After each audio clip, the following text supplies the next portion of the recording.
This is Midrash Tanchuma, parshat Vayetzei, and is entitled "The Jewish People as an Unconquerable World Power." So I'd like to share a very intriguing Midrash with you, but first I need to give you some background. There are sources in the book of Daniel and in the Gemara and Midrashim and Agadic sources that there were four world powers that dominated the Jewish people.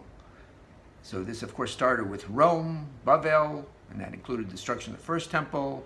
Second one was Persia, Media, Parasu Madai, and this overlaps with the Purim story.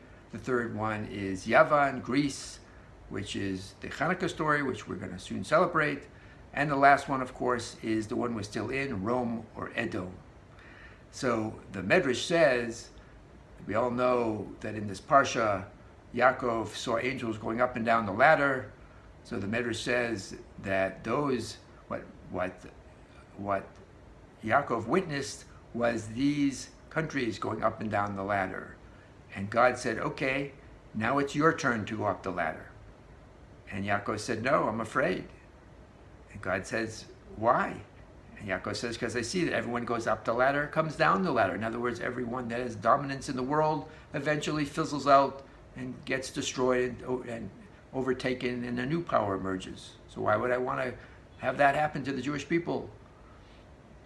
So God says, I promise you, if you go up the ladder, you won't come down the ladder.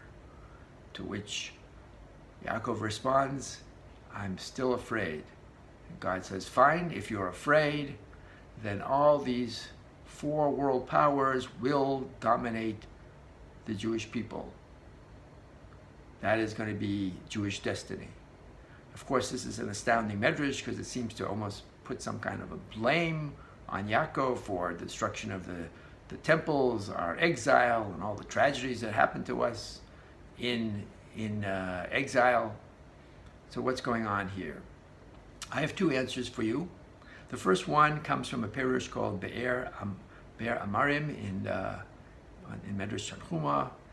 And he says that this is very much like a conversation we had in another medrash between God and Avraham, where Avraham is asked, if the Jewish people sin, what kind of punishment do you want from them? There are two choices. You could have Gehenna, what popularly known as hell, or you can have exile. So Avraham, of course, picks exile because the other option meant that your soul is cut off and you no longer have any chance of ever coming back. And God says, in effect, that's the right choice. So transport that over here. This commentary says that basically Yaakov looked at the situation and says, if we're never going to be exiled from our land, that means that exile is not one of the choices for a punishment for the Jewish people. I certainly don't want to have the other choice. I don't want anybody's soul to be cut off. So therefore, I refrain from even taking this offer of having the Jews as a dominant world power, unconquerable. Okay. The second answer is that we, of course, can't take this story literally. And we have to step back and say, what's going on here in the Parsha? So Yaakov is just starting his journey. You remember his mother told him that, your brother's out to kill you, you got to run away, and told his father, Yitzchak, under the excuse that he needs to go get married and find a wife, so he should go to the same place, the house of Lavan. Of course, this is very scary for Yaakov, because if you remember in the story, when Yitzchak found his wife, Rivka, so Eliezer went and he was laden with all kinds of gold and silver and gifts, and he went to the house of Lavan, even though Lavan was, a very crafty and dishonest person, but that money sort of overwhelmed the conversation, and he was allowed to take her, even though, he tried to delay her and everything, but it was, so impactful of what it was promising. This girl is going to, that her husband is going to inherit everything from Avram. So Lavan couldn't say no, but now he's going by himself with nothing, and how is he going to secure a wife and grow a family? So it's a very, very difficult time for Yaakov, and that's what this dream is all about. In the very beginning of his trip, he has this dream, and this dream is really, the purpose is to give him strength, to give him chizuk. And so what he sees as this dream is that if you go forth into all the trials and tribulations you're about to face, but you have faith in God, then you will prevail. And that's exactly what happened. Think of it. He spent miserable years with being hoodwinked and stolen from Lavan, but at the end, he took to his family and he left. And even when Lavan chased him, he confronted Lavan and he told him that you've been a hypocrite, you've been stealing from me all these years. And then his next test was the angel of Esav, and he wrestled him and he conquered him. And he even wrestled the promise from him. And got his name changed. So when he had to actually face the real thing, his brother, so he was even more confident, and he made a plan.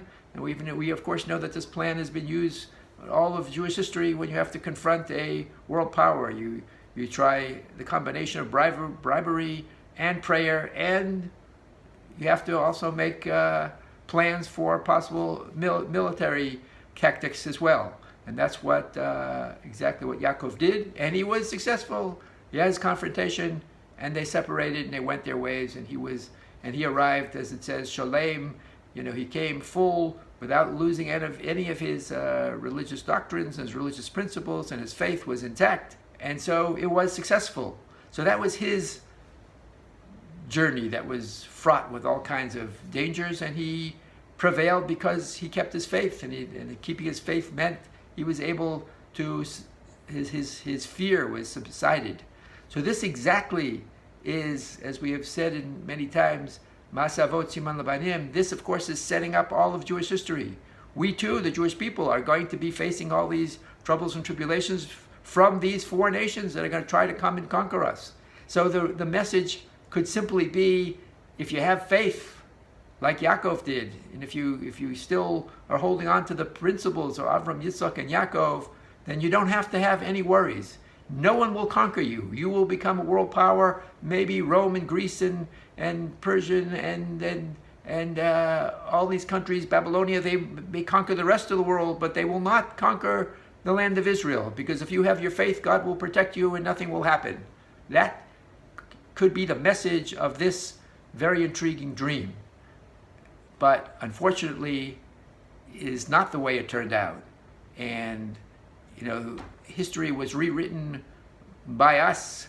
And, of course, if you read Tanakh, that the Jewish people sinned, and that's why they were conquered, and that's why the Beis Hamikdash was destroyed, and that's why we were exiled, and that's why we went through all these trials and tribulations. It's very much like we said in last week's parsha, where when Esav, screamed bloody murder when he realized that Yaakov stole a blessing, and he finally got this new blessing that had in it this fine print where he's told that, yes, it's true that Yaakov will dominate over you, but only as long as Yaakov keeps the faith. If he has a spiritual falling, then you will be the one who dominates him. And so in other words, that was the potential was that we were supposed to be dominating over Esav, over Rome, over our current galut, but it didn't happen because, again, we lost our faith, and the promise to Esav was that it would be flopped, and now he would dominate over us. So